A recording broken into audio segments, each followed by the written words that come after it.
Good morning, everybody. It is August 3rd, 2021, 9:30. This is the regular subcommittee meeting of the Water Issues meeting. Can we have roll call, please? Chairman Blair. Here. Member Good. Here. Member Sishka. Here. All are present. We're all here. Okay, public comment. Public comments will be accepted following each agenda item and are limited to 3 minutes. Please complete a comment card and return it to the city clerk. Speaker's card, they will be called as in order. Today we have some discussion items, but the first order of business under discussion and approval is item 4A, approval of July 6, 2021 meeting minutes. I move approval. Second. Motions has been made and seconded for approval. All in favor? Aye. Aye. Passes 3-0. Item 4B, infrastructure topic, pumping versus recharge 2020-21 update. Good morning, good gentlemen. How you doing today? Good morning. Good. You're doing, huh? Okay, let's move your agenda forward to that. You know, so real quick before you go there, I'd like everybody in the audience to introduce themselves. That includes you, George, because everybody that's watching on Zoom doesn't know who's back there. So if I could have staff and everybody, let everybody know who you are. Go ahead, George. Okay. Peter Krupnik, Public. Deputy Public Works Director. Hey, Sita, Water Resource Project Manager. The Grazer, Water Resource Project Manager. And up here, our legal Beagle team. Good morning. Dana Walsh, Dana Assistant Walsh. City Attorney. And Matt Pedracki, your interim city attorney. Can't you say acting? Because you're acting very well. Thank you. Welcome. Play Oh. one on TV. All right, very good. Infrastructure topic, pumping versus recharge. Please, Leslie, take it away. So standing item, so I won't need to go through this in much detail, I don't think. This paragraph, I think, is important on the screen. It says the preliminary total pump for calendar year 2021, that's January 1 through June 30th, is 3,597 and change. The preliminary total delivered to the recharge facility for the same time period is 1,331. This represents a total of both reclaimed water that was sent to the facility as well as the surface water supplies. So we like to look at the chart. This is a chart that's very familiar to you. And we'll look at June, see what's changed there. So effluent deliveries for June were 14 acre feet and a little bit more. I guess I can read the whole thing for the record. Surface water deliveries were 48.83, and the total water pumped is 793.54. So Leslie, I'm sorry. I'm assuming that the effluent deliveries are net of what you've had to send out to like the golf courses and things like that, that correct. So that we're in need of water this year. correct. So what you're seeing on this chart, it's a good reminder. It's what we have delivered to the facility. So there's meters that know what's coming from Sundog, what's coming from the airport feeds, and what's coming from the surface water feed. So anything that was sent out for direct delivery is not part of this chart. Yeah. So to summarize, I already ran through these numbers, total pump so far and total recharge, but it's nice to know what the difference between the two supply types. So the reclaimed effluent so far this year, 1,100.9, and then the surface water, 231.52 acre feet. Your chart that you like to see what the percentage is for June, 8%, and the average is running at 44. This is the percent pumped in 2021 versus water delivered to the recharge facility. Can I answer any questions on that item? Or does it look pretty familiar at this point? I woke up in the middle of the night thinking about it. Did you? Wow. Any questions? Get back to sleep. Yeah. Any questions, anybody? Just be interesting to see what July looks like now that we've finally recovered to a regular monsoon season. I know I've talked to a number of people that are just shocked at how much rain we're getting. I said, we're back to kind of a normal process. Right. But since we had a monsoon for the last couple of years, recent residents aren't kind of conditioned to what to expect on a regular basis. So Yes. even though we've had some very serious high intensity cells that have done a lot of damage, overall, it'll be interesting to see what July looks like. Yes, we'll have July next month, but preliminary, about 63 acre feet have gone surface water wise. I didn't grab the effluent for you. And Willow started in July at 12.5 feet below the spill. It's down to 11.4. So it had some recovery, meaning that it came up a little bit, but not a whole lot. So about 1 foot. And Watson was sitting at the beginning of the month at 9.64. It's now at 6.68. So it also came up about 3 feet.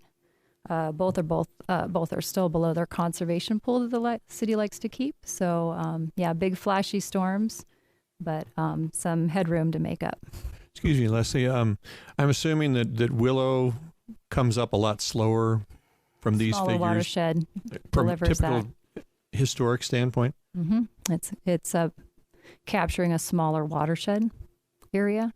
Watson is more productive. That watershed in the Upper Granite Creek area is more productive for getting water into the reservoir. And then it's really a matter of, Willow does better if Watson's up, because then Watson can feed water over to Willow through the crosscut. So Goldwater Lake, it's full and overflowing. I did see it was upper was spilling. Okay. I don't think lower is spilling. Okay. That's a good thing. It's just barely spilling.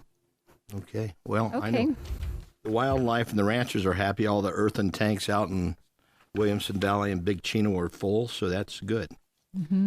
Okay, let's go to the next item.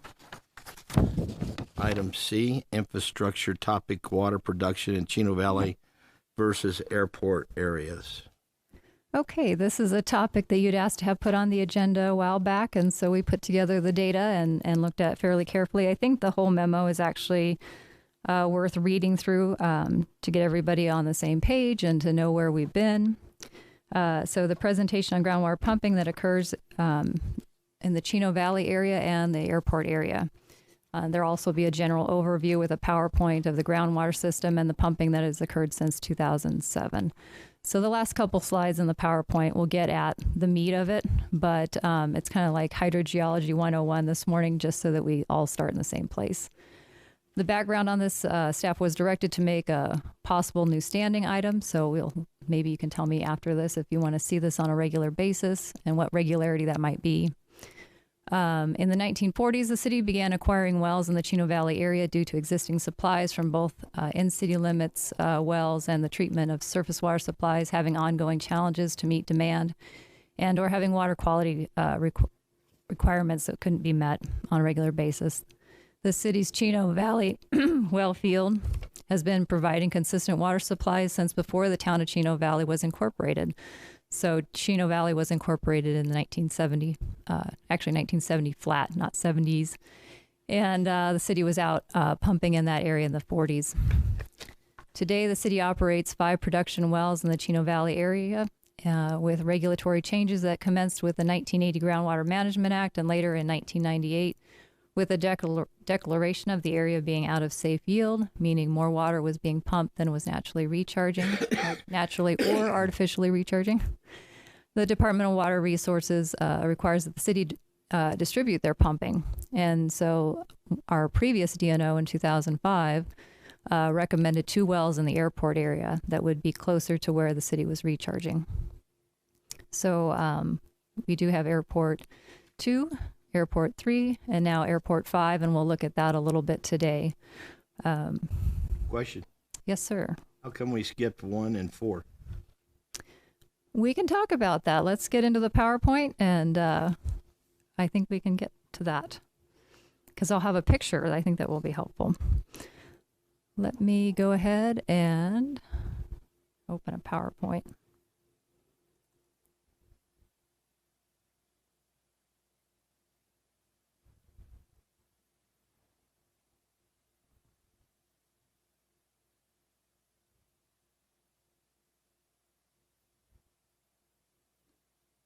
Okay. So where are we heading today? What is groundwater? What is an aquifer? The AMA, and there are two groundwater areas known as subbasins, and then the local aquifers that are within those subbasin areas. We'll look at those fairly quickly, but slow me down if we need to slow down. And then the city well fields. We'll look at those because that's really the meat of your question. So what is groundwater? It's the water that is stored within the earth in the gaps between rocks and sediment. Groundwater storage and in its movement is dependent on the makeup of the subsurface of the rocks, gravel, and sand. So your geology plays a huge role in how the water behaves in this area, how much we can store, how we recharge. It's the base for all this. So looking here, this is a groundwater aquifer, and we have areas of our aquifer that we pump from that kind of look sandy like this. We have other areas that are gravelly. And then we have fractured bedrock. So as an example, up here in the Bradshaws, close to where the city building is now, we're predominantly on fractured bedrock. And that's not a source that's as reliable as something that's more in a sandy aquifer or, as you'll see, how the geology lays out in this area. So moving to... what is an aquifer? It's the water-bearing rock that readily transmits water to wells and springs, and that's what's called the aquifer. So I've used this slide in the past in educational programs. I think it's pretty good because it's similar to ours where we're up here, on the Bradshaws, and then as you move out to Chino Valley, we have this condition where we start having the basalts coming in, nowhere near as thick where we're at, say right now where we're standing. And then we also have an unconfined aquifer as well. Okay, let's get into the subbasins. As I said, we're going to move pretty quick. So we have two subbasins that were identified in state law in 1980. And how that generally runs is you can kind of follow this line through here and out through 89A. And this area is the Little Chino Aquifer up here. And this is the Upper Aguafria. So if we look at the city, you can see that the city is predominantly not sitting on aquifer material. So when they model, this is the part, a groundwater flow model. This is where they model. They don't model the hard rock area. So the basic information, I think this is important because everybody asks about what's in storage. And so the total estimated groundwater in storage in the Upper Aguafria Basin is approximately 880,000 acre feet. The total groundwater storage estimated by the department's model, and this dates back to that 99 time period, is 2.2 million, basically. For an overall AMA-wide, about 3.1. So it does range a little bit in the documents, but this one seems to be kind of the lead document that we've used over the years to get a feel for what's going on and how the department overall has modeled and looked at this aquifer system over time in these two subbasins. Recently, and we'll touch on this again later today, in 2021, the department updated their groundwater flow model, and they said that the cumulative net change in storage loss to the aquifer was simulated at about 583 and 38 acre feet, representing a long-term annualized rate of a decline of about 7,000 acre feet per year since 1998. And that looks pretty, very plausible. If you look at the history and we know about the agriculture that heavily occurred up in the Chino Valley area, they have been switching over from growing crops to growing rooftops. It seems pretty reasonable. So I think the model is working fairly well in that respect. We also know that this is not the hard and fast number. In 1939, there wasn't a 7,000 acre foot decline, and then in 1940. So it's going to ride like data does, kind of ups and downs. So I want to take you to the next slide, and what it's going to show you is the department has a cross section, and that helps to understand, what your pumping's doing and this question that you'd asked us to bring forward. So the cross section is basically going to start in this part of the map and move north. So when we see the next slide, this will be left, this will be right, and it'll cut through the aquifer system as they have been able to sketch it out. So this is the left to right, or by the city up in here, out to Chino Valley. And here's some of your cues. You know that Del Rio Springs is out in the Chino Valley area. The mountain front area, of course, is up in this area. So what we have is a 2 aquifer system. The upper alluvial aquifer behaves a certain way, and then we have a lower volcanic. And this area, you know, it's not, you can't really plunk it down very well, but, you know, airport wells are sitting probably fairly high up in the system. And we'll see on a driller's log when we start to hit the volcanics. Over here is where the Chino Valley well field is, in this area generally. Once again, this is cartoon, so don't take things too hard and fast. And so what we see here is that you have a head of water pushing down, moving down gradient. And when it does that, especially in this volcanic, there's a little bit of a confining layer. It's not hard and fast again, but it causes the water to push up in the well. And so you're going to see your water levels and such are higher here in your airport wells. When we get back to this again later, are deeper.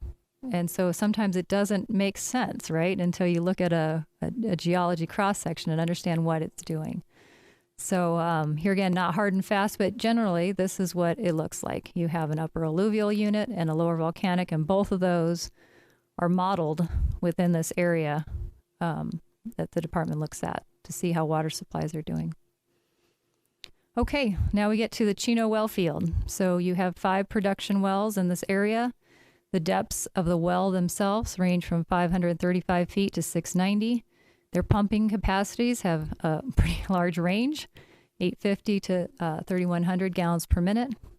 And looking at the static water levels in 2020, they're about 170 feet below land surface to 250 feet below land surface. So here again, this goes back to this drawing here is the water it's moving up the column in the pipe because it's under pressure. So once you open it up to the atmosphere, you're going to have that. And history supports this. I mean, there's great history about flowing wells out in the the Little Chino area, Del Rio Springs. Oop. Sorry, this is a fast little mouse. So then let's look at this again and see, okay, you have Chino well number 1, one of the production wells.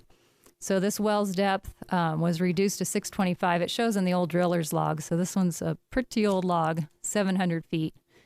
And you can see that where they start hitting this black lava, okay, black lava. It's pretty high in the geology here.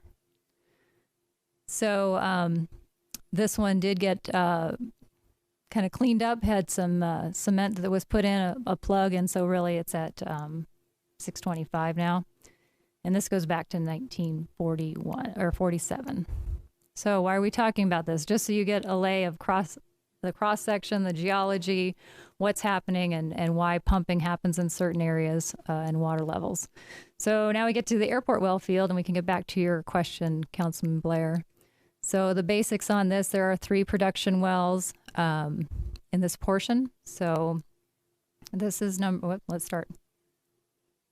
Sorry, just a minute. Drawing a blank. Okay, thank you. Had to reset my brain. This is 2, Airport 2, Airport 3, and the newer one, Airport 5, out here. Airport 1 is not in use. It had some issues. Airport 4 was a test well was drilled, and it wasn't going to be a productive well. So it's sitting with a tank over there in the Granite Dells Estates area. But let's go do the rundown on this. Didn't want to miss your question, Councilman Blair. So 3 production wells, Airport 5 is moving water now. The well depths range from 895 to 950. The pumping capacities range from 640 to 1,600 gallons per minute. And the static water levels, as you can see, they're much different, right, from the Chino well field. And so they're at 430 to 480 feet below land surface. All right, Airport 2. So right here, it starts talking about a dark gray olivine basalt. So about 500 to 570 feet is where you hit volcanics in that area.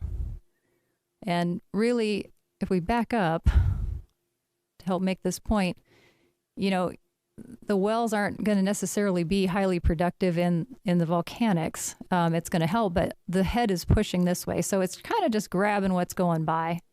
This is the area that, is the predominant aquifer, that one that's been reliable for so many years. It's not saying this is unreliable. It's just set in a different geology. And so you have to understand and work with that with your pumping regimes and things. Okay. So let's see if there's anything important here. So this was drilled Airport 3. So this is the one that's up off of Ruger. So it was drilled in 2012. Post-drilling, the lower borehole did collapse to a depth of 900. So even though this says, I think it's 940 there, it's backed off a little bit. Nothing to be surprised about. These things happen in wells. Okay, so the meat of your question now. This column is... We drilled it at 940, but the lower level collapsed and left the base of that drill well at 900. Is that right. what happened? So the depth is now approximately 900, yeah. Thanks. Yeah.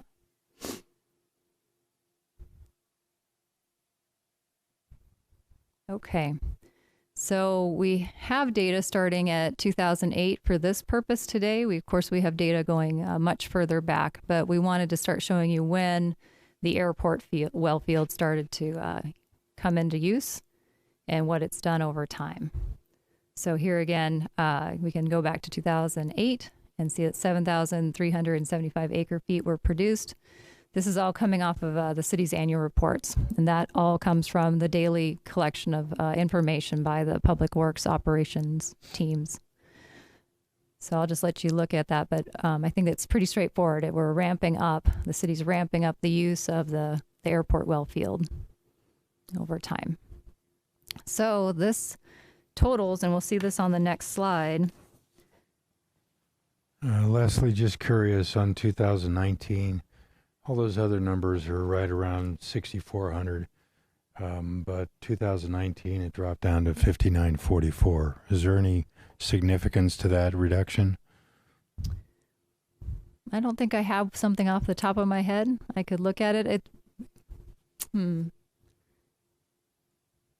Well, we had almost a 200 acre foot gain on the airport side, so we might have just been pulling more and dropped down. See, overall, that would be,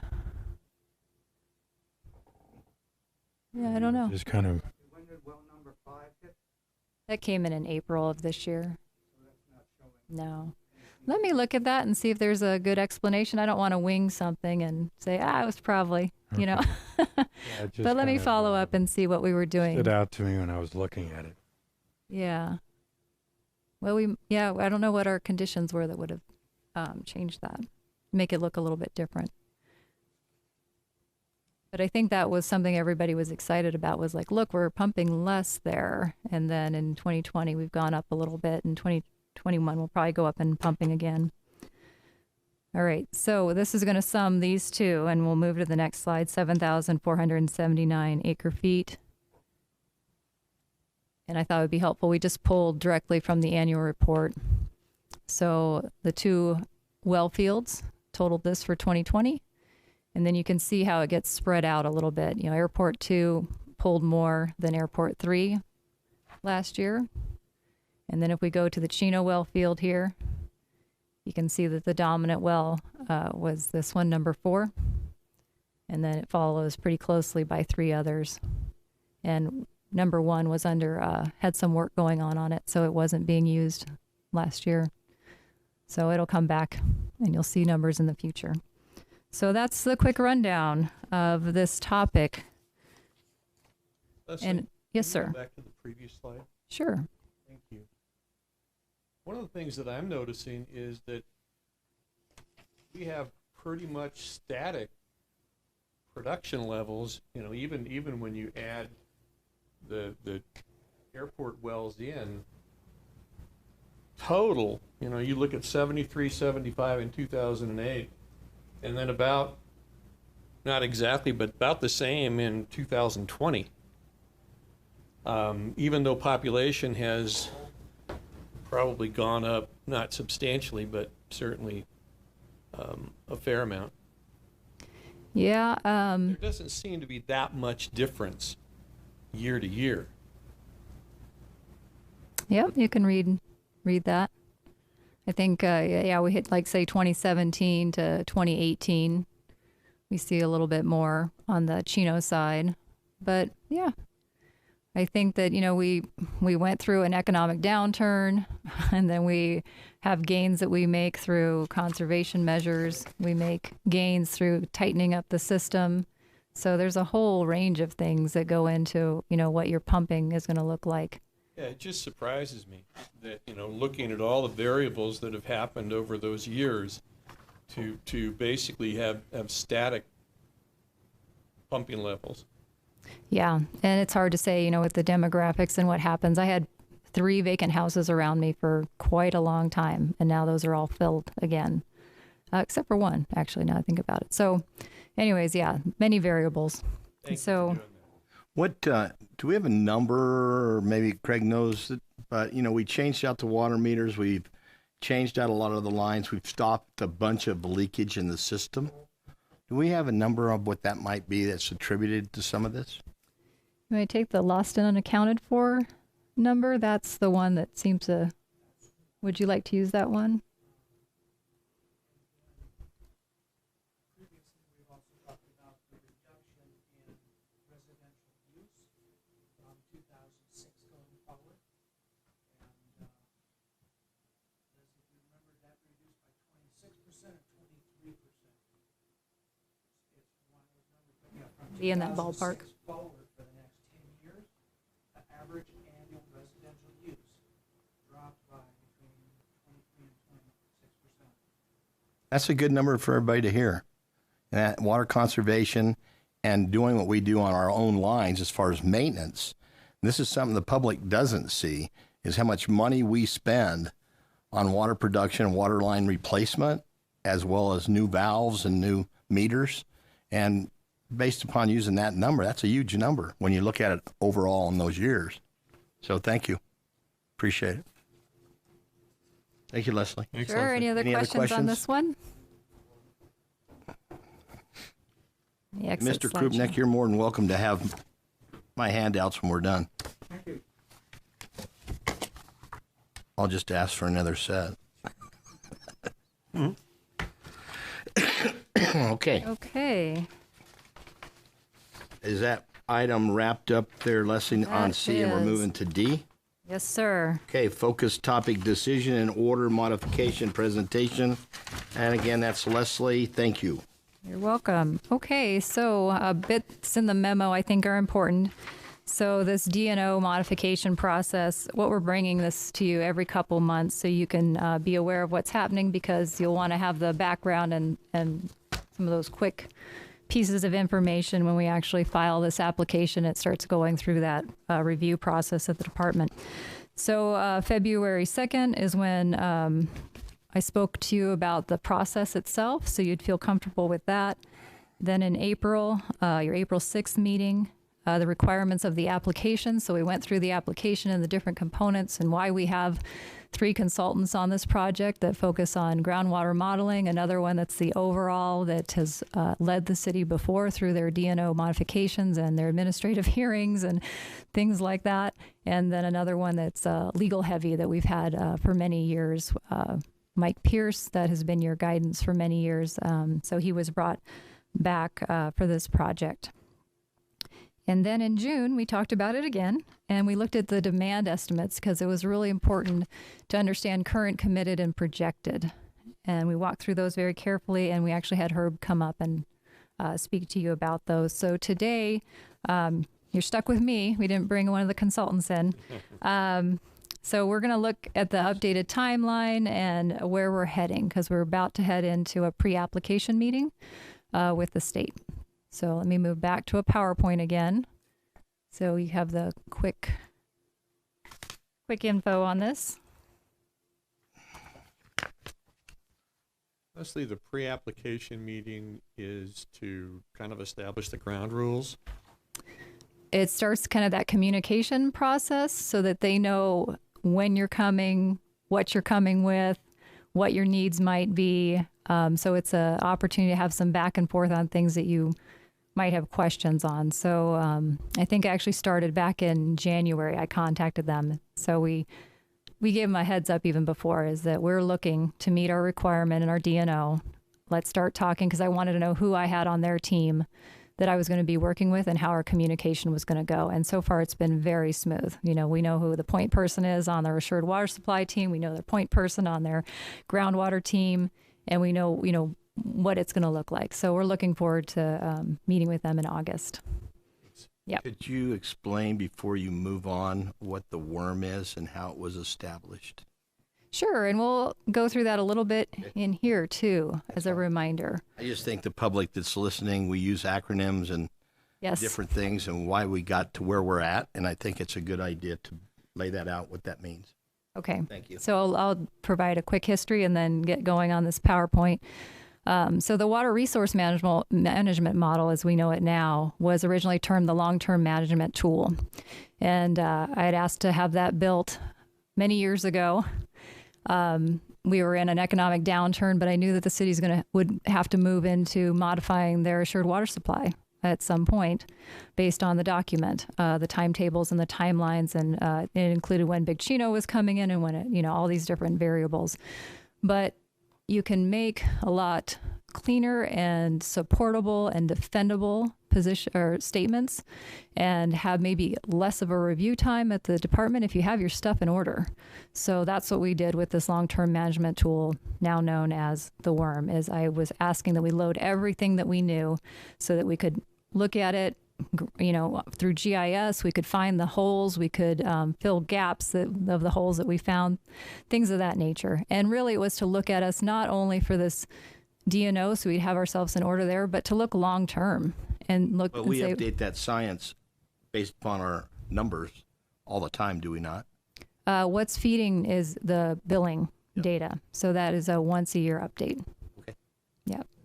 So this is the tool that we're going to use. So the tool is basically set to look at our water service area and farther into our general plan area or boundaries, or anything that was added such as Stringfield that's beyond the general plan. We've brought in as much as we can based on decisions that have been made by leadership. So now what we have to do is kind of do an offshoot of that water resource management model and tailor it to what's required by state law. And it's why we do that. It's not that the worm isn't correct as it's built. There's just certain ways things are defined in state law, and we have to meet what's the definition of current demand. We want to make sure that is defined correctly and used in this offshoot of the worm for this DNO project. What is committed? What is projected? Because we have to meet those definitions for this project. So let's talk about the worm a little bit more as we get in there, but that's how it came to be. Thank you. So your topics today, the pre-application meeting, we're going to look at groundwater allowance, we're going to look at demand estimates and the model update, we're going to look at the scenario that we have to eventually build. It's going to be a 20-year projection, and we're going to look at our schedule. Are we on schedule? So the pre-application meeting. So this is not a requirement, but it sure is worth doing, making sure you get in there. Because your communication lines are so much cleaner, and hopefully that's also a cost savings to the city. And that's what I look at as well is, are we saving, are we going to put ourselves in a condition that we're in a long drawn out process? That's what we hope we're not in. And so we find ways to help mitigate that from the get-go, hopefully. Not saying that we won't be. Excuse me. Yep. Am I to assume that this is only for designated assured water suppliers? No, people go in for pre-apps for their certificates as well. So anything that is going to require the assured water supply program of the state, you can have a pre-app meeting. Okay. But this is, we're some other biggies, the folks who have designations, because this rolls up into a legal document and we all have to nod to it at the end and know it's going to carry us into the future. So we're scheduled for August 25th. That's the date we have our standard internal meetings, but I just selected it because I knew everybody who might need to attend already knows that date. So the state was very accommodating. It's going to be a 1-hour meeting. That's what they booked for us. Looking at what we had and some of the complexities, I asked off the bat for a second meeting, and they were going to accommodate that, no problem. That'll be for the modeling team. And we're going to focus on this first meeting is the water resource management model. And why that's important is we want to make sure we convey to them that this is the tool we want to use. Otherwise, they have a demand estimator, like a spreadsheet that they use. For us, it projects a little bit high. And so we know based on the efforts we made for this long-term management tool that's called the WORM, that's going to have kind of an offshoot for this DNO project, we feel we can tighten our numbers and really support why we want a 20-year DNO period. They usually go 10. We'll see where we end up. So we're going to focus on that and a couple other topics while we're there. So next slide, groundwater allowance. I'm sorry this is so tiny, but I think it's really important. It's kind of like current, committed, and projected. If you don't understand what groundwater allowance is, it just gets all tangled up when you're trying to talk with others or internally. So I do apologize. We're going to read this one through certain parts. So the first paragraph, post the 1999 declaration, the consistency with the goal provision of the Assured Water Supply rules has been in effect in the Prescott Active Management Area. However, pursuant to the Assured Water Supply rules, a certain volume of groundwater is allowed to be used and not replenished or offset. These groundwater allowances are designed to help municipal providers transition from groundwater to renewable supplies and to allow legal pumping of groundwater during periods when renewable supplies are unavailable. So our renewable supplies are surface water and our treated effluent. We used to call those alternative supplies because they were alternative pumping more water. Looking at the second paragraph, we'll just get the first bit there. When a designation of assured water supply is issued, a groundwater allowance account is established.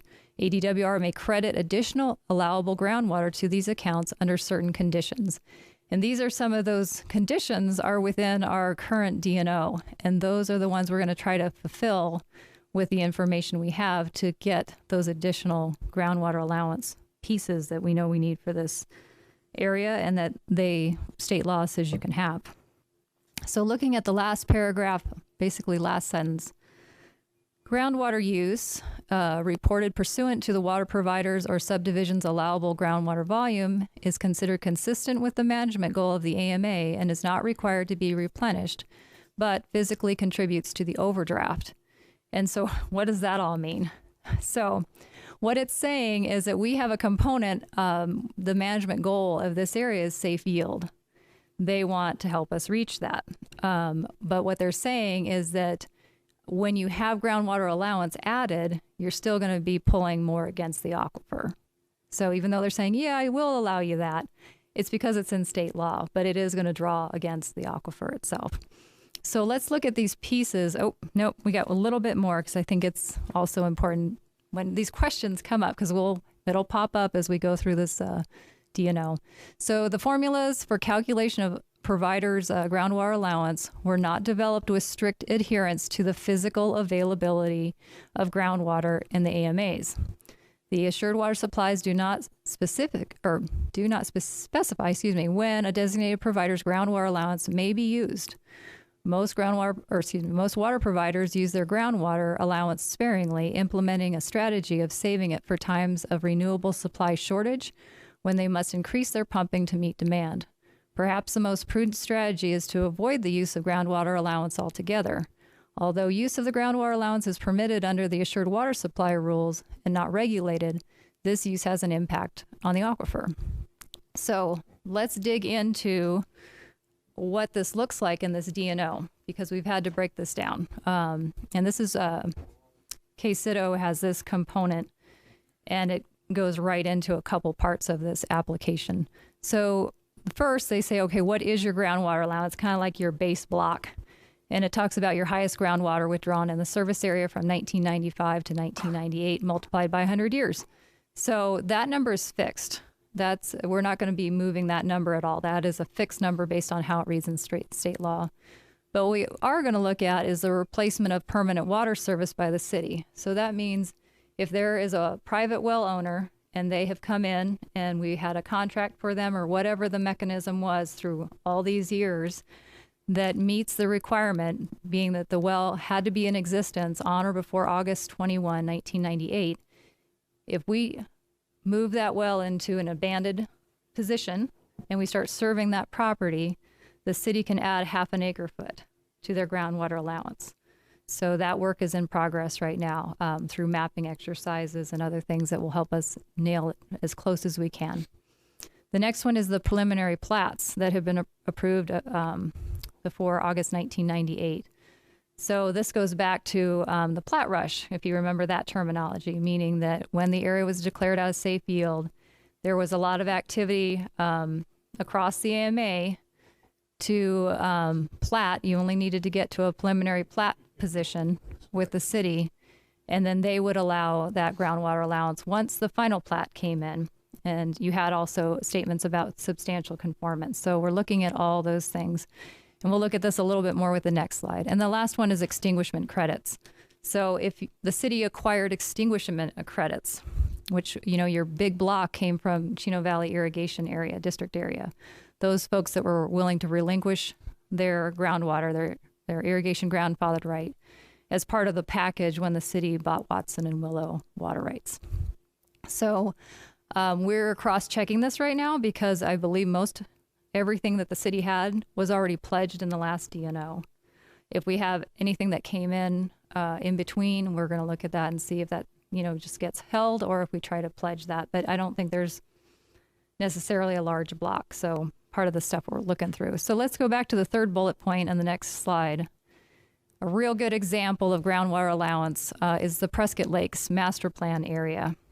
So this area will be having, you know, some more heightened discussions on the 25th of August about this master plan area because it did come in, different things were happening when you look back in the history.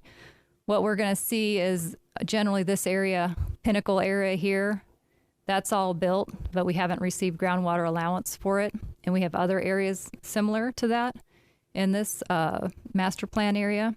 And then we have conditions where the preliminary plat is there, but we don't have a final plat yet. So typically you don't go in and ask for more water. Well, I shouldn't say typically you don't. You do not go in and ask for more water if you haven't reached final plat stage because they want to compare what's happening. We're going to take an approach with this master plan area because of challenges the city ran into back in 2008 with acquiring their next block of groundwater allowance. And the options the city had from the state was either go plat by plat. So if we use an example, this was the old, it kind of cuts through right here. This was the old Anasazi preliminary plat, but then you can see it broke up into a bunch of final plats. So it doesn't hold to the shape. This is outside of Anasazi, excuse me, this area out here is outside of Anasazi. It kind of cuts right through here. So with the beauty of GIS skills and talents that we have at the city, we're going to propose going the whole thing to the whole thing, meaning that we take every preliminary plat and we know what the lot count was, and then we're going to look at every final plat and see how that goes to acquire that. And then we'll have to figure out what their path is going to be for us. Probably what it's going to be for these areas is that they go back on the list. And when they come around, you know, we have a process that we can move through to complete this one. So another one similar to this is Yavapai Hills. We have some areas that could receive groundwater allowance in that area. And then some other little, you know, onesie-twosies kind of around the city. But the list is very small. I mean, I can literally say it's like this long. I have a question. Yes, sir. Wasn't Yavapai Hills as well as Prescott Lakes, they were given a block of water for the master plan that they originated? And then based upon knowing that was a master plan community, we knew that different things would change within that master plan, in which some went lower density and some went higher density. But there was a cap on how much water they could use. Are they anywhere close to that? We're in the process of looking through all that. So that's true. So we can't compare Yavapai Hills to Prescott Lakes. Yavapai Hills has some incredible history of moving water lines through Bullwhacker Ranch to get to Yavapai Hills, and then court settlements, and, you know, there's a lot of things going on. But the bottom line is, for groundwater allowance, we have to follow the state rules. So whatever they were preliminary platted at, against what they final plat at is where we're going to get that groundwater allowance. And the same thing is going to happen for Prescott Lakes. And I'll go back and say Prescott Lakes has a different history. You know, they came in looking a certain way. I think even the lakes were going to be walk around lakes and there wasn't going to be a golf course. But that, if you follow the history, it changed from kind of open space into golf course. So, but with this one, same thing they're going to look at it solely and say, well, what do we say in your DNO? What was preliminary platted versus what are you final platting? And we have a little more wiggle room because this is a master plan area. So when we're ready to get into the details on this, you know, we're happy to bring it back. But this kind of just gives you a flavor of groundwater allowance, and one of the components we'll be speaking to the department about on the 25th. I guess what I would like to see, or I'm after, is the fact that we gave them a block of water. And through this whole process, I've been told at numerous times that that block of water was a high block of water. And that ultimately at the end, they were trying to figure out a way to use all the water that we had set aside. So it's going to be interesting. Will we get credit? Let's just say, for instance, when we get through the process and it's less water that we allocated, would we get that back as a credit on paper? Or I don't think so, but let's see how it plays out. But what if they've met their maximum water usage and they still have more to develop? Then do they have to come back to ask for more water? Well, let's step back to, say, Yavapai Hills again, and that block of water you're speaking about. So that went to like 3 different points. Let me think about this for a second. Make sure I don't mix up Bullwhacker and Yavapai Hills, but really this is going to come down to groundwater allowance and what the state allows for. So if the city said we have the current water policy. Previously, we did have blocks set aside for different things, but we don't do that anymore. But Yavapai Hills is not in a condition where the city would have set aside a block of water because they were going to ride on groundwater allowance increases. So they had a different condition. And I think this is what gets challenging for everybody, is that we have different laws through time and different actions, right, policies by councils. But I think to get at your question, there's not a block set aside in the city's portfolio for Yavapai Hills. But there is here. For this one, there were a lot of contracts. This was happening into the 2004 time period. So the developers were actually divvying up what they thought their water was going to be. I think there was 3. And here again, what they decided, how they were going to split up this development once they were kind of moving their own directions in different ways. We can look at that, but it's going to come down to the state's going to say, but you have preliminary plats and you have final plats. Okay. And that's where this discussion is going to be held, in that kind of arena. All right. Thank you. Yeah. Very testy stuff. Yeah, and I hope I don't sound testy. I think it's just that there's a lot of details that run with these things, and it's the history that really guides and tells you, or the state law that's in effect. Been here too. So let's get, so that's your block on groundwater allowance. So I hope that was a reasonable kind of introduction. We're going to move to the next part, which is demand estimates. And we've talked about this many times. We had some meetings last week where we wanted to make sure we finalized what things were going to look like in our 20-year projection we were taking to the state. So current demand's not going to change. That's going to be based on the 2020 annual report. So you already know that, and we've brought that before. The committed and projected demand we're looking at, based on input from other departments, is that we're probably going to see about 450 new connections each year. And so this is a real rough table that we were looking at. And what we need to do for a projection is kind of guess where that growth might be. So, city staff has said it looks like it's probably going to be predominantly to the north, with a little bit of infill happening within the city as well. So this is just a real quick rundown. Let me see if I can get this pointer there it is.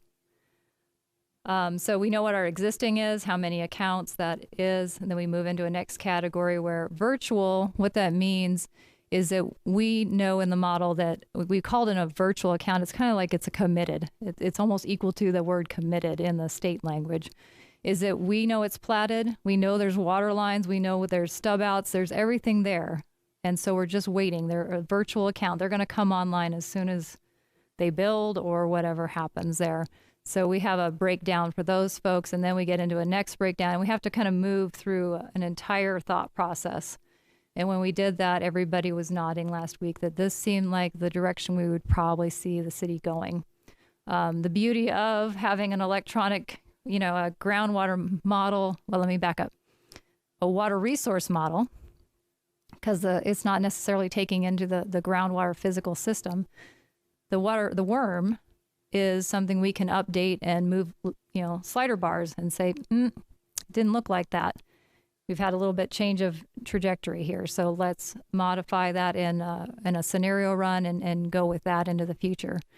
But ultimately, we can't dance around, 20 different scenarios for a 20-year projection. We're going to have to come down to what we think it might look like now, based on what we know, and what we think is going to happen in the next 20 years and present that. So that's what we're doing with that piece. So that was a big step, make sure everybody was of the same understanding. So now we look at this water resource management model, the logic behind it. What goes first? What do things look like? So the order of supply use. So we know that surface water is always going to be used first because it has to be recovered within the same month, or they're very nice to us within the same year. We show it on the annual report. So surface water always goes first because we have to recover it the same year. Then we move to the reclaimed supplies, and that was where we recover it off of the airport wells because those are listed for that type of use as well. And last, we go to groundwater. Now, we know the physical reality is that we're pumping groundwater, but we've laid in these other supplies to meet the goals of safe yield over time. The city's worked hard to do that. So then we look at surface water availability, and we want to update this in the DNO.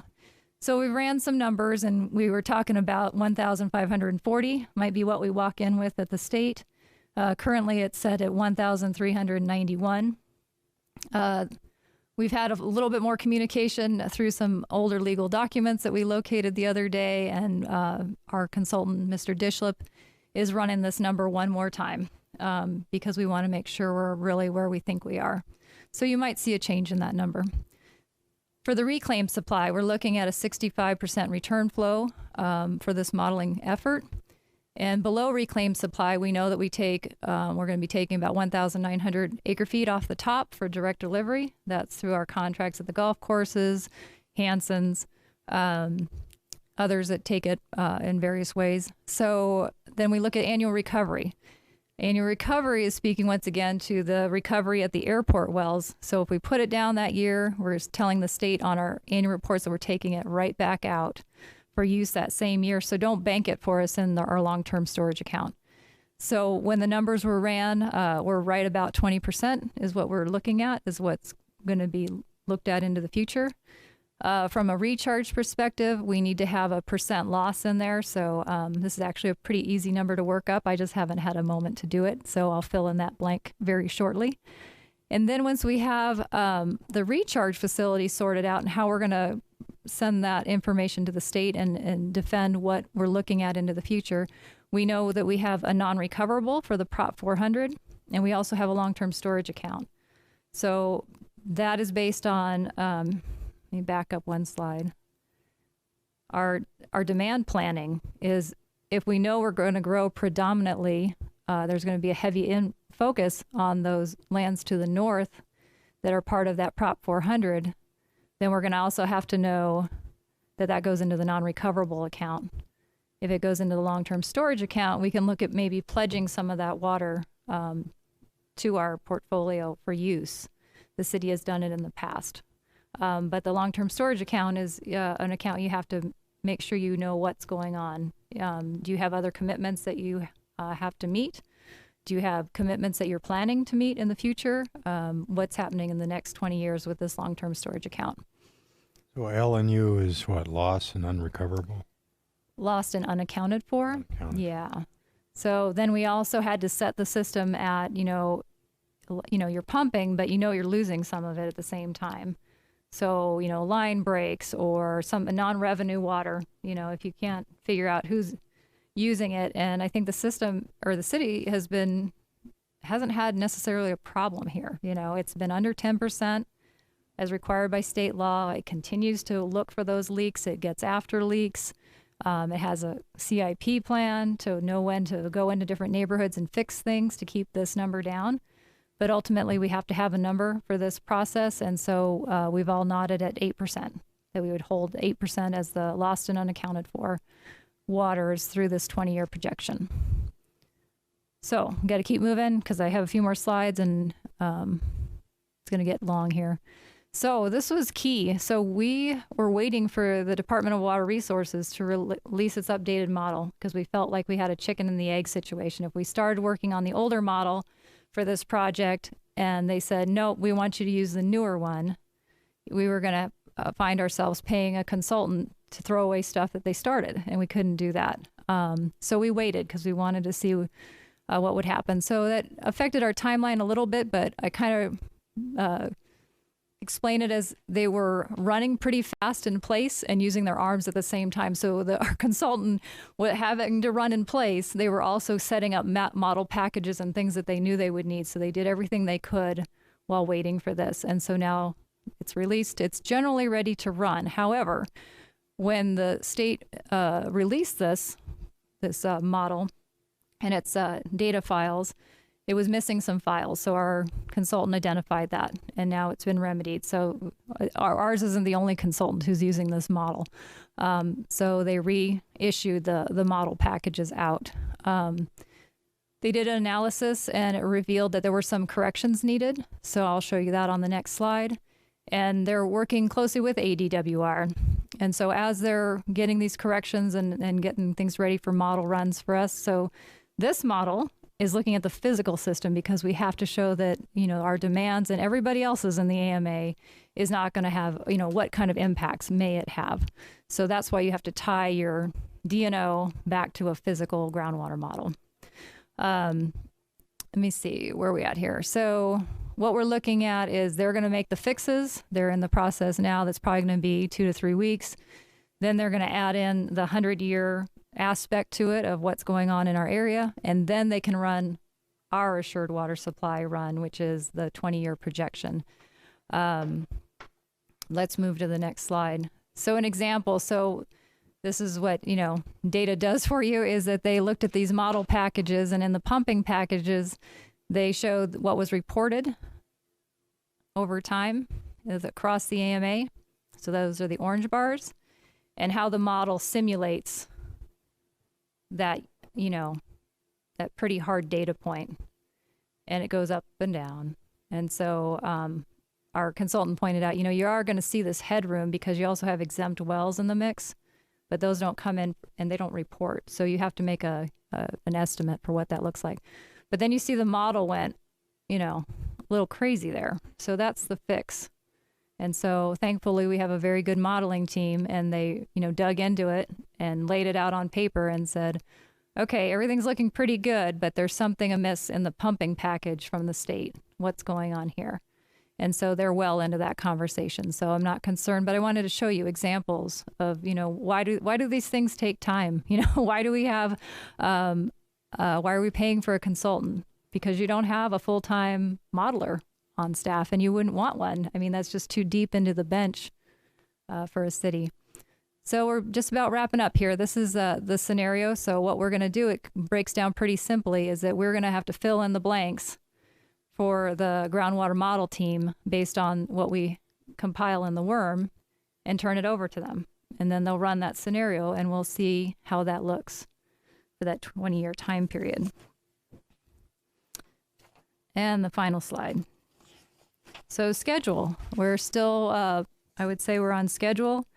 I'll always run a little bit high on the nervous side and keep pushing because it's nice to beat deadlines versus just slide in under the door. So reminding you, so you saw this in February, in April, in June, now in August. You're going to see it again in October. We'll give you another update of what it's looking like.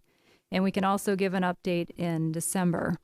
But up here, this is how we're tracking the team and how we're moving with the state. We'll be in on the 25th. Probably 2 to 3 weeks later, we'll settle in on another pre-application meeting for our modeling team. We'll be making adjustments based on those discussions and what we learn in September and October. We'll be here in front of you in October, late October, hopefully early November, if we need to get your approval to submit the application. And then we would like to beat the Thanksgiving turkey and get that application in before then. But we still have wiggle room. So if we have to move into December because we have something unforeseen, we have a little bit of breathing room and we can still get the application in on time by the end of December. So, whew. Any questions on that one? Anybody from the board up here? Bill? No. Steve? Takes a lot of effort to put something like this together. Thank you. Is there anybody out there, Jennifer, with their hand up? Yes, Leslie Hoy, you can go ahead.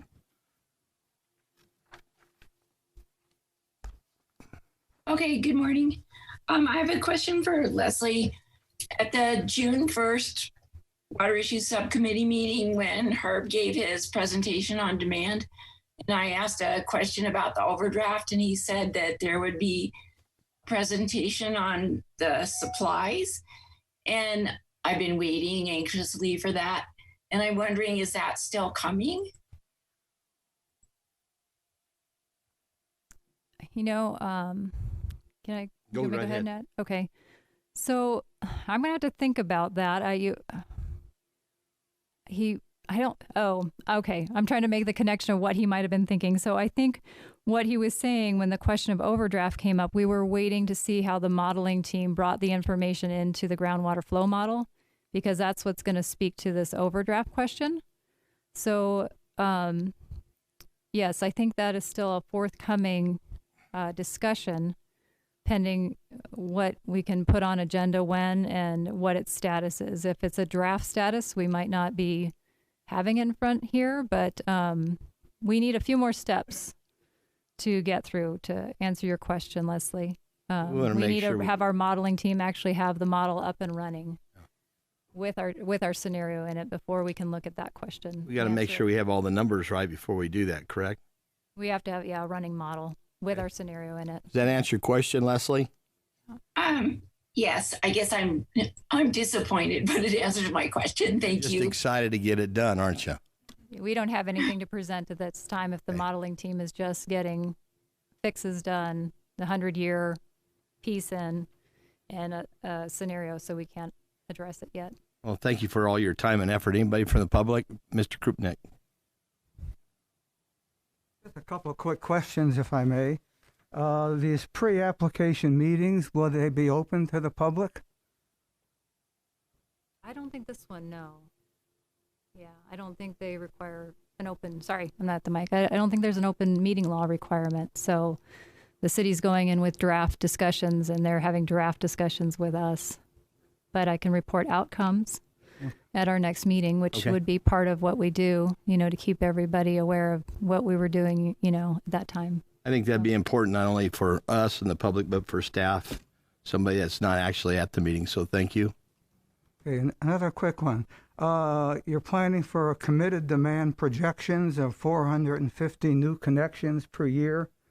How many connections? In other words, what's the growth percentage per year? I couldn't quite read that other. It's very small. So I think to answer your question is that a lot of times projections are built on population, and they don't necessarily play out well. They don't hold very well, And so we had enough data. That's why we switched from doing a population projection to moving into our billing records, because we felt we had a better data point to use now. Over time, we've learned that. And then we looked at, okay, now that we're talking about billing points, 450 new connections, and we know what roughly that connection might use. And so we feel that's a better number. Okay. I don't know if I answered your question, though. Well, I how might have many lost it along the way, but yes, which- we're going with 450 new. Where? Which total connections are we at now? Right here. Existing, single-family, multifamily, and non-residential.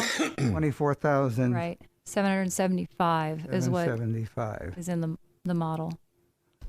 Okay. Sorry, yeah, that's tiny, and I didn't dig into it too far. Calculator. Never mind. I can do the math. You'll be able to see it here. Yeah. And then the other thing wasn't quite clear. the DNO is going to be, we're going to request a 20-year, but you also said we're going to run the model for 100 years.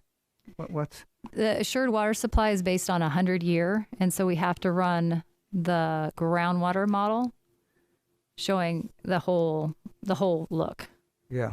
But they're going to hold us for our DNO to maybe a 20-year, or it might be less. We'll have to, that's part of our discussions with them. And then we'll be set up just like we are. The condition we're in now is a granted, we've had a 1999 DNO, a 2005 DNO with conditions to come back in and modify because things change in 100 years. So we're going to go with this next one. You know, this current DNO that we have that we're operating under, it pretty much had some decision points. And we've reached one of those decision points now, so we have to now go back and explain our conditions. And then they will work with us on a legal document as to when we come back in again. Will there be AMAs after? That's not, you don't know that. Right. Thank you, Peter. Thank you. Peter. Yeah, Leslie, just the 450 new connections versus the 24,775, that'd be 1.8% growth in just the first year. It would be less in continuing years. Well, but we're holding it at 450 for that whole, so at 1.8, and we're going to repeat that. Well, it'd be 1.8, but then it would be a lesser percentage of the total as you add that up. Yeah. Any other questions? Yes, sir. Yeah, if the accounts go up, then the 450 becomes. Hi, my name is Larry Meads. Accounts. A question about the 450, is that just residential? No. We're going to be looking at, let me pause there for a second. So we've looked at it two ways, meaning that was all residential connections or a mix. And so at this point, we're looking at as a mix. So it's going to be residential, which was going to break down into single family and multifamily. But we know that there's going to be commercial and support services that also follow that growth. And so does the 24,775 reflect residential or a mix of commercial and It has a little bit of the non-residential. So the abbreviations up there is single family, multifamily, and non-residential, which is a commercial component. Okay. Yeah. And lastly, that next to last slide, if you could Yes, sir. put that up, I'd appreciate it. That one there. This one. I'd like to take a picture of that one. Oh. Excuse me. We can probably get you Oh, a I didn't tell copy, everybody too. Can I there's give no you a cameras. copy? Welcome. I'm just kidding. Okay, no faces. Shh. Smile, Shiska. Yeah. Missed you. Thank you. If you need Thank you it, very much. we can email you a copy or give you a hard copy if that helps too. Great. I'll give you my email. Yes, sir. That sounds good. Anything else from anybody in the audience? Any comments from the staff on upcoming items, Leslie or Gwen? We're good? So your general staff announcements. Yes, ma'am. We have some. I'll put those up. This is supposed to Oh, be I just knew a you quick would. rundown so that you don't have to. It's opening now. K-Cito is going to take the first block.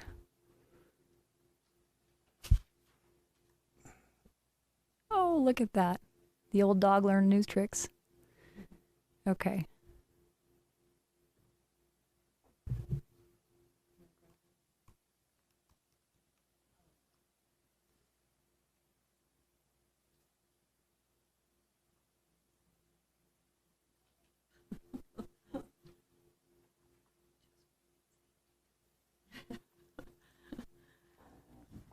We did sponsor a plant sale for the Highland Center. We gave them $4,200 and for the spring, and another $4,200 will be spent for the fall.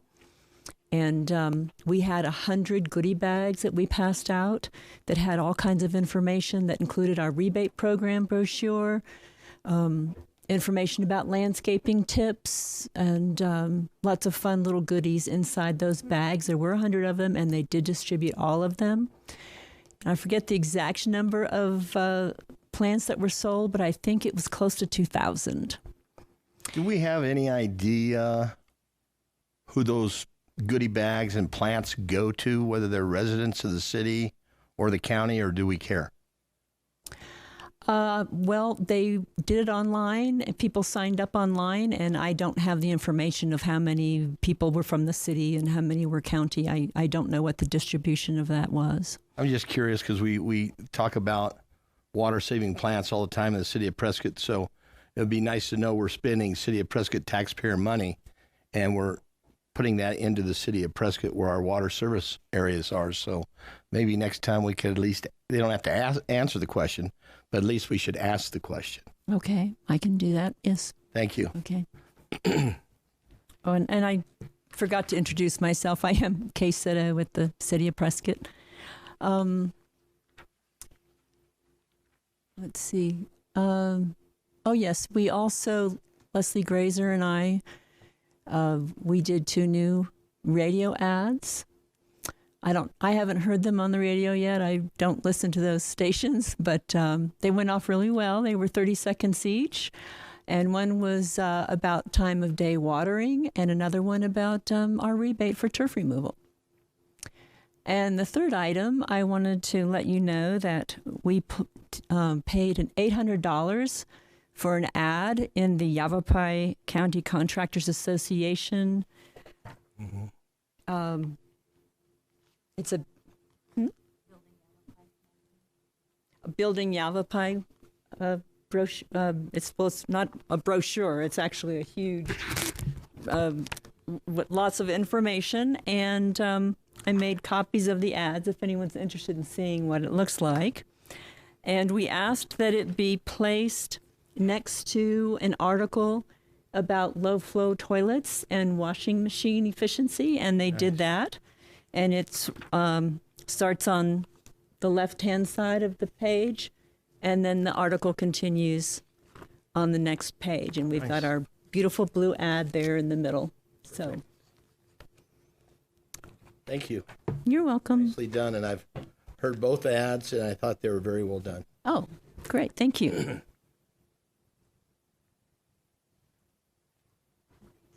Okay, last quick items. Okay, your memberships. So you had asked us to bring back information about memberships probably like twice a year. And I don't know if we're going to be able to do that, at least not today. So we wanted to give you a heads up, and you've probably seen it on the council agenda. So next week on August 10th, we have our dues payment that needs to be approved by the council for $60,000 related to another group. So that's the coalition.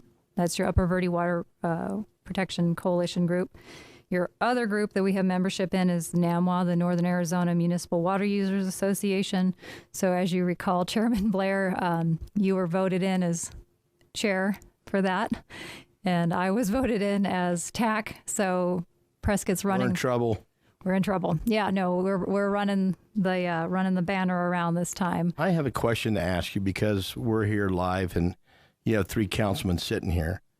I don't want it to be my personal opinion. I want it to be a professional's personal opinion about our membership with both of these groups and the necessity of both of those to the city of Prescott. They are different groups. So if we back up and look at the coalition, they're a project-based group, and so their dues are very high. But the only way to secure grants is that you have to have something as leverage, and that's where this group has gone. So I don't think we can go into it today, but they are a very different group than NAMWA. So that's one distinction there. What they're looking towards is water supply protection and watershed health, which ultimately leads to aquifer protection for supplies. And so they're looking at different techniques, and they look almost similar to the FORFRI, which is the forest initiative that SRP has put in place in their watersheds to make sure that the water supplies are coming into the reservoirs and infiltrating. That's what NAMWA looks like to me. So I hope that makes sense of why the city's participating. Mm-hmm. We're looking at watershed protection in the long term. I ask that we have, at the next water meeting, have a presentation on what the Upper Verde Watershed Coalition projects that we've been working so diligently on. Yeah. To be able to share them with people that are viewing it here, and also the council members that are here, because I don't think those success stories get put out there enough. And we've got a great group of people that are doing a lot of neat things in the state and the Upper Verde watershed. And I think that needs to be recognized. Right. And you just had your board meeting last week. Correct. So you're seeing a lot of those things in it. I know it's a lot to carry all the different projects. So we're happy to help as staff to bring that forward. Thank you. So you can look at the different things that they're doing and where those, monies are being, which grants. Mm-hmm. So, I think, again, it's City of Prescott taxpayers' money. And I think we as citizens need to know how it's being spent and what the value of it is. So thank you. You're welcome. Let's see. So I think we got through memberships, and then the last piece is this kind of leads into or follows, I guess, NAMWA. NAMWA is set up to answer your question to follow the policy making that goes on at the state level and to do other things where we partner with other municipal providers, because we learn a lot by staying in touch with Flagstaff and Cottonwood and, conditions we have in our immediate area and just across northern Arizona. So all these things were being tracked, and why I brought this forward, I think this might be, already available to you because you have Mr. Goodman and Mr. Ahrens who represent you at the legislature. And so maybe you already know about these funding pools, but basically there was a lot of activity related to water, on the order of 2.8 million all the way up to 160 million for different things that could benefit the city if they wanted to seek these monies. And what I provided, and we can email this out, is a link. Our sister agency, basically, AMWA, another water user advisory group. Let's see if it's going to go.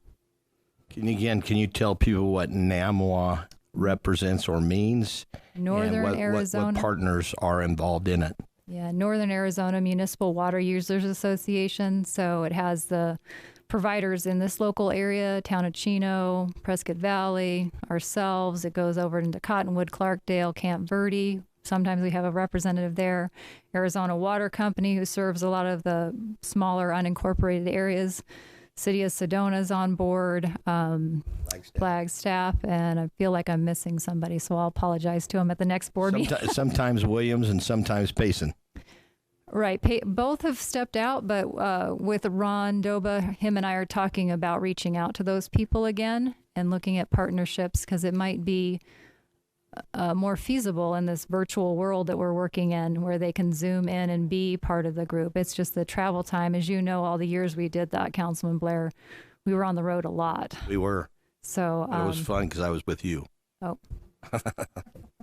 I learned a lot. We were very nice to pack the bus, so to speak, and grab our neighbors over in Prescott Valley, and we just all go, But, you never know how much you learn within 2 hours of travel time, all that conversation about water, and it's very interesting, so thank you.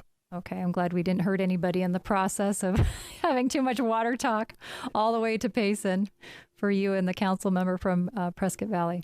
So I'm just pulling this because I thought this is AMWA, as I mentioned. This link is opening. We can provide it to you. They did just a really tight article on these the activity. I pulled this data right from their article, and we're still, we work with them as well as SAWA, which is Southern Arizona Municipal Water Users Association. So we're part of that tier through the state of different areas working together. So if you would like to read that, they do a nice, quick information on what's happening. And that's You're going to send us a link to that? We can send this piece of paper by email to you, and you can open that up if you would like to read that article. Okay. And I believe that's it, unless we have other items that... Gwen, you have everything? Deputy Dog? Thank you all for being here. Anybody else have anything on the I have board? Leslie Hoy one more time. Okay. Go ahead, Leslie. Leslie?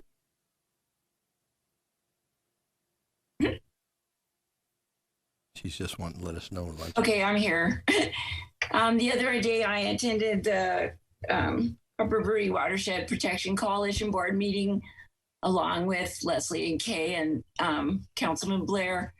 And the coalition is getting started on. I'm looking more into stormwater recharge and more into stormwater management. And Matt Colleen gave a really good presentation, and I'm excited about this direction that we're going. And I'm thinking that we could use more citizen education, because as we look at what the municipalities are going to be doing on the bigger projects, there's problems with who owns the water. Does SRP own it, or do we own it, or blah blah. But on a citizen level, we could start educating citizens more about rain gardens. And I know there are some things on the website already, but we have so many different kinds of terrain, even just in the Prescott area. And I think that would be something valuable we could do. And there's so much interest on the part of the citizenry in water. And that would be,